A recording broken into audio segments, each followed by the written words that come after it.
कुमारी हुमेरा असलम पठाण हिची kick boxing स्पर्धेत राष्ट्रीय स्तरावर निवड झालेली आहे.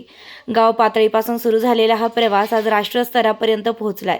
यामागे शिक्षिका देवरे मॅडम, मेघा मॅडम घेतलेली मेहनत व किक बॉक्सिंगच्या प्रती असलेलं आपलं प्रेम यामुळे तिने किक बॉक्सिंग क्षेत्रामध्ये उंच अशी भरारी घेतली आहे.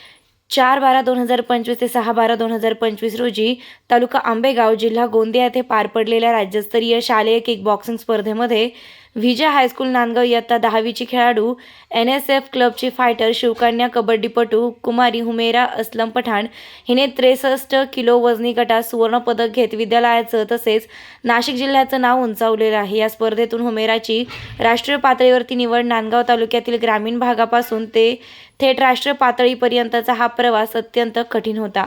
अनेक अडचणींना सामोरे जाऊन तिने हे यश संपादित केलंय. यामध्ये महत्त्वाचा वाटा म्हणजे त्याच्या वडिलांचा आहे. स्पर्धेची तयारी करत असताना अनेक वेळा तिने दुखापतही झाली.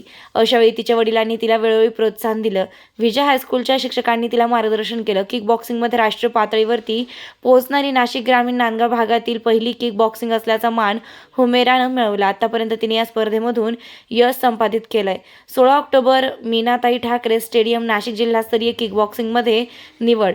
धुळे येथे किक बॉक्सिंग विभागीय स्पर्धा 31 October gold medal. All Maharashtra wushu राज्यस्तरीय स्पर्धा धुळे येथे 17 नोव्हेंबर रोजी सिल्व्हर पदक. कबड्डी नाशिक ग्रामीण संघात निवड. 25/11/2025 बोपखेल पुणे येथे राज्यस्तरीय कबड्डी स्पर्धात सहभाग. 4/12/2025 रोजी गोंदियाला सुवर्ण पदक जिंकले. निर्भीड ज्योत न्यूजसाठी आदेश वानखेडे, नाशिक.